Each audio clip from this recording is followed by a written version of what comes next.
Hello, it is me, Chris Jurgensen. Yes, my sweater is crazy. I can't help it. It's very cold here, and so I wanted like a tropical look, just to make me feel warmer. So anyways, I decided I'd talk about modes again. I know there's so much stuff online about it, but I feel like I had to clear up some of misconceptions about it. Yes, I have other lessons too. There's one I did like a long time ago when there was nothing on YouTube about this kind of thing, and it got like so many hits, like 40,000 hits or something.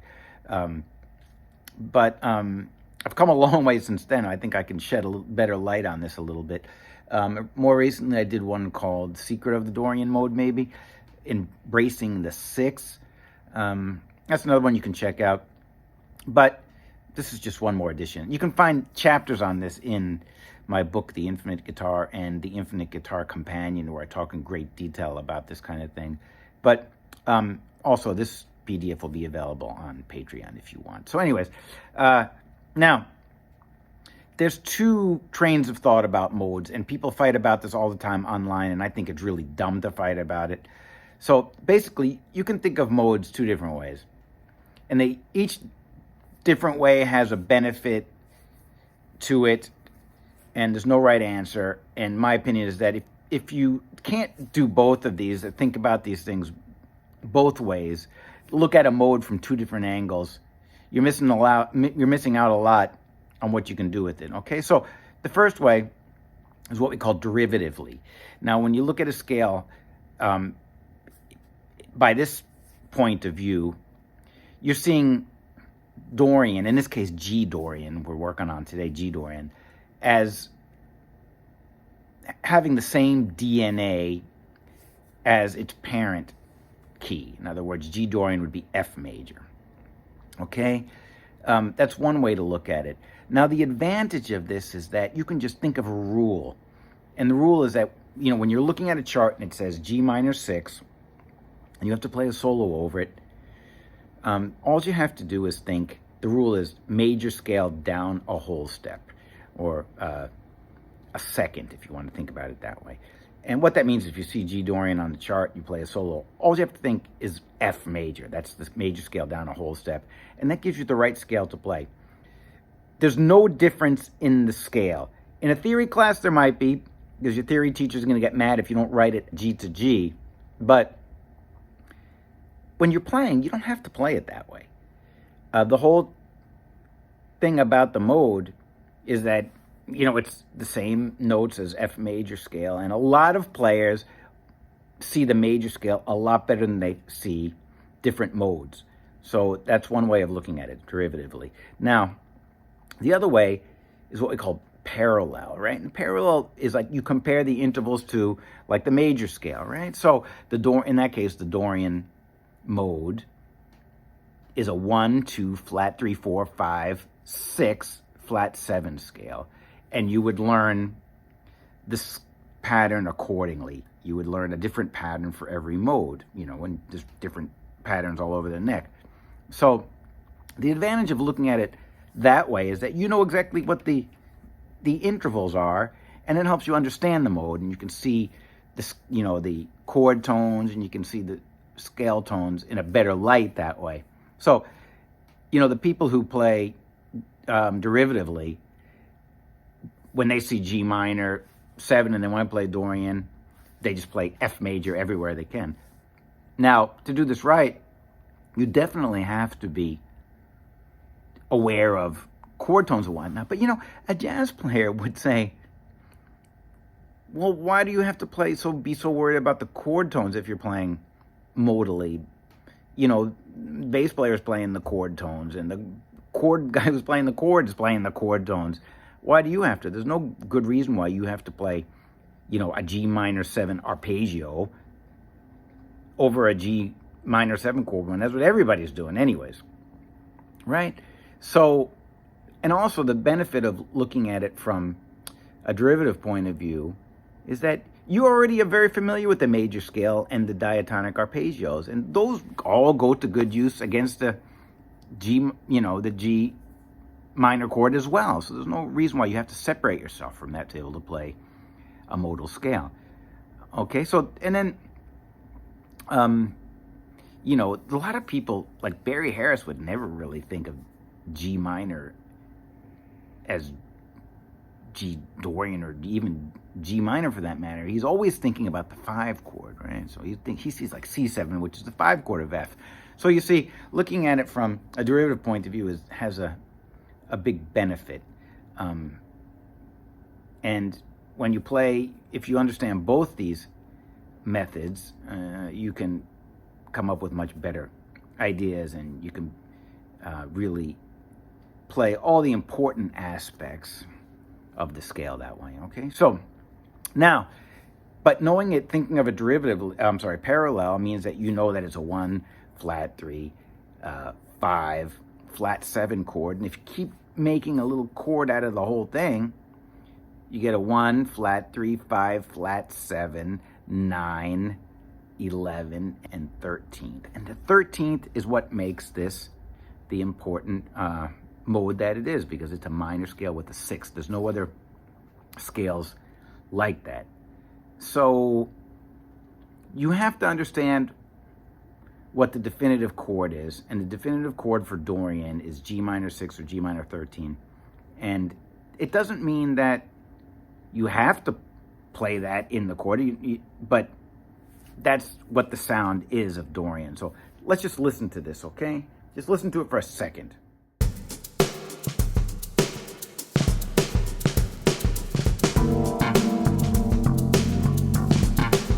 Now, if your ear is working right, you definitely hear this in the chord, right? Well, that's a G minor 6 chord. Oh, it's got the 7th, flat 7th in it too, so it's really technically G minor 13. And that's the sound. That's the sound of Dorian right there. So just for the sake of like making your ears adhere to the sound, I put it in the chord. It doesn't have to be, but I put it in for this track that we have. You can download this at Patreon if you want it. Now, like, let's just listen to it that way, okay?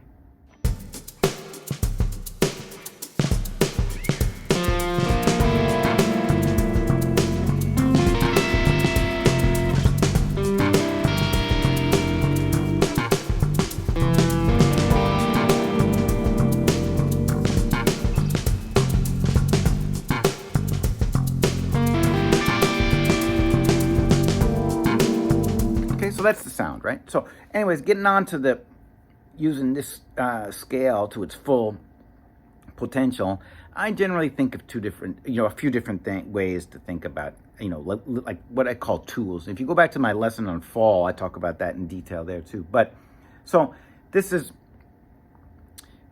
a G minor 6 vamp. It's a 2 chord, which is Dorian, okay?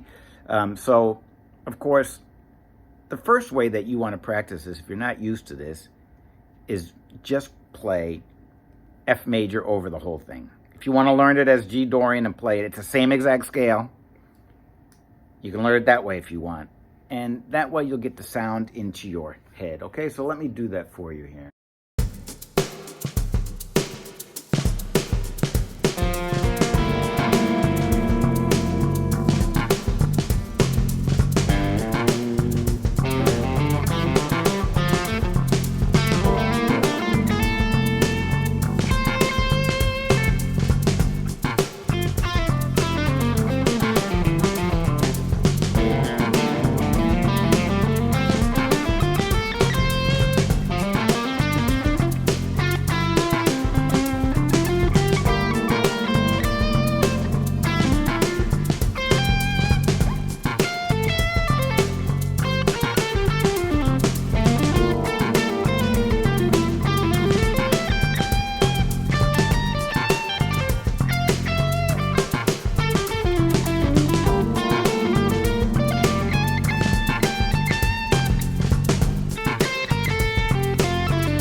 Dorian sound right there, okay? So this is just F major over a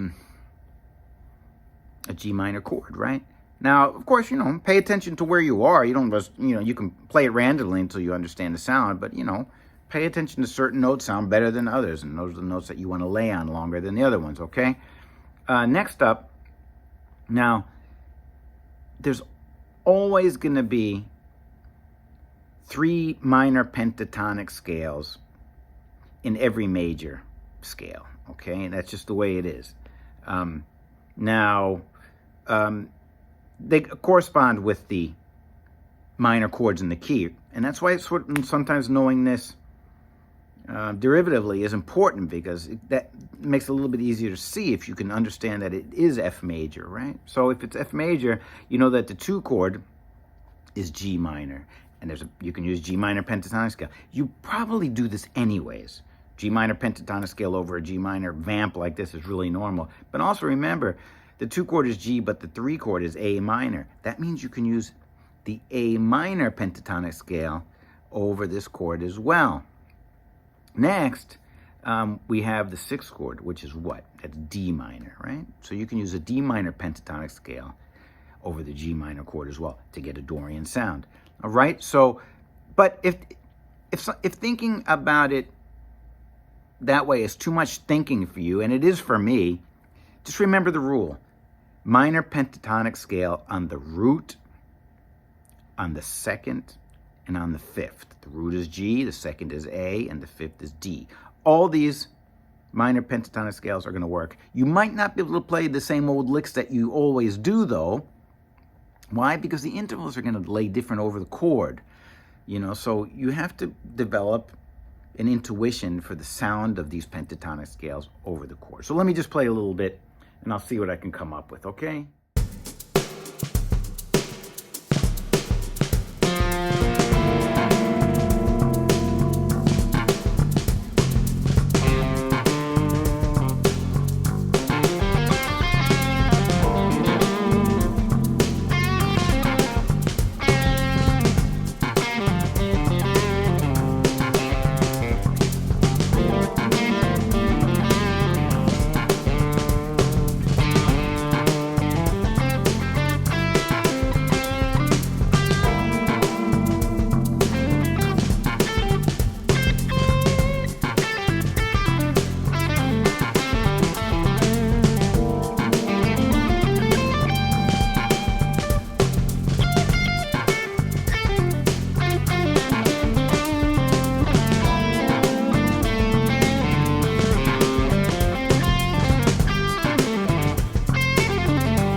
Sound great. Those are good choices.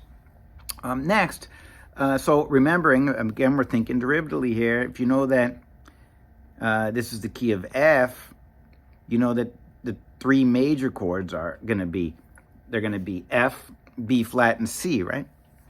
So those are the if you're thinking about it from this chord, the F, the B flat, and the C is going to be on the flat 7. The flat 7 of G is F. So you can play that triad. The flat 3 is B flat, and the 4th is going to be C. So those triads are okay to use too. All right, so let's try those.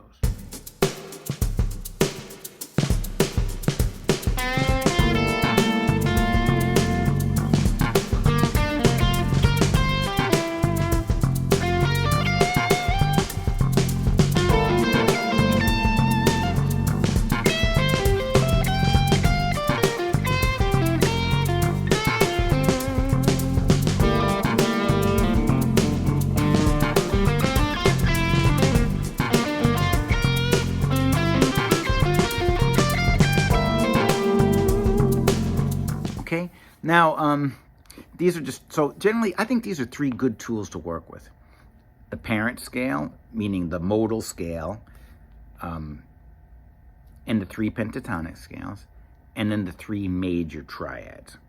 These are great tools to use in any mode. So today we're working on Dorian, of course. Now, I want to introduce you to Dorian's cousin.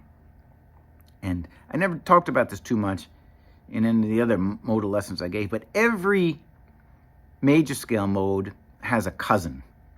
Do you know what that cousin is?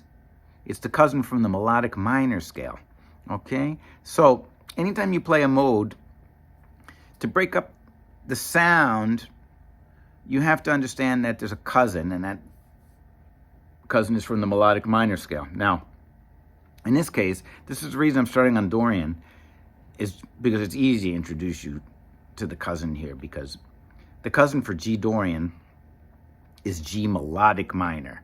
So it's right on the root, okay?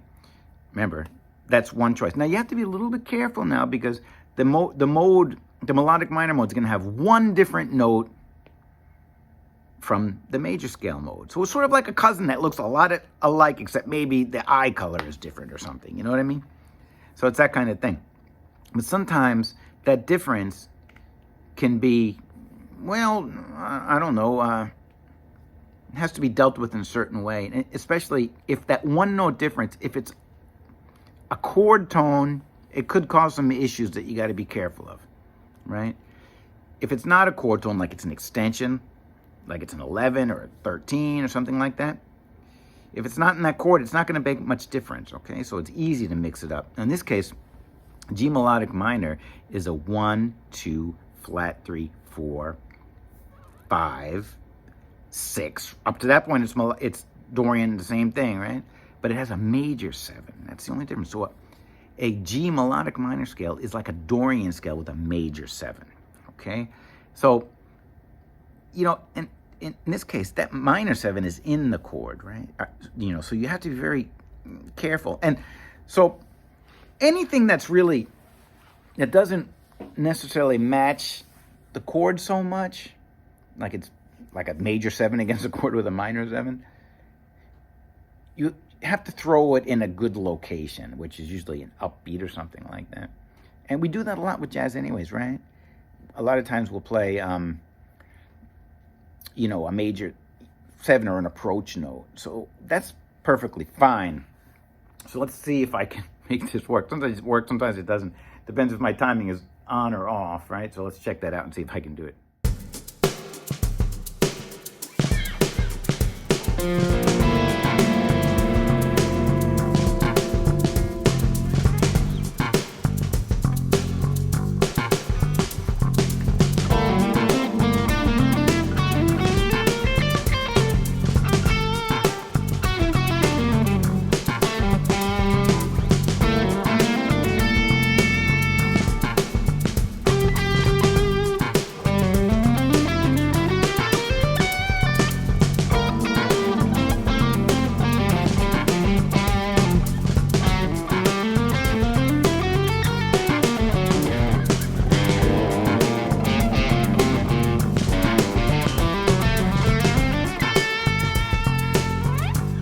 Like it?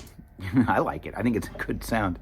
You just gotta be careful, you know. But you know, see, I'm saying this to you now, and when I was younger, and I heard somebody say this to me, or I tried things like this, I couldn't make it work.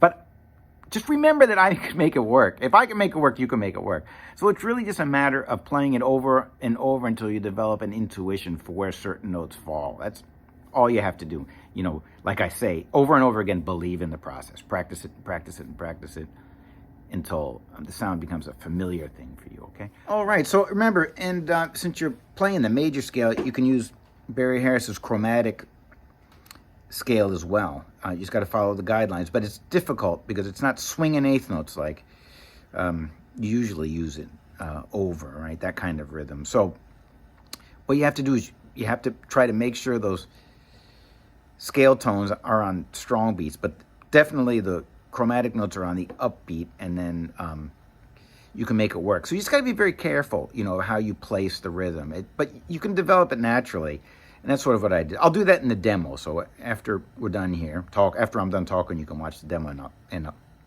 remember, look at the subtitles, and that'll tell you exactly what's going on with what I'm playing, okay? So remember, the modal scale, you could think of the parent scale if you'd like, the 3 minor pentatonic scales, the 3 major triads, and when you play that major scale or the modal scale, however you'd like to see it, remember you can use some of the various chromatic ideas as well. Just place them in the right places rhythmically. Okay, so that's going to wrap up this lesson. If you need the PDF, you go get it on Patreon. And I'm going to keep going with these, right? Talking about the mode and then the cousin mode, okay? So have a nice day, and I hope this worked out good for you, okay? Goodbye.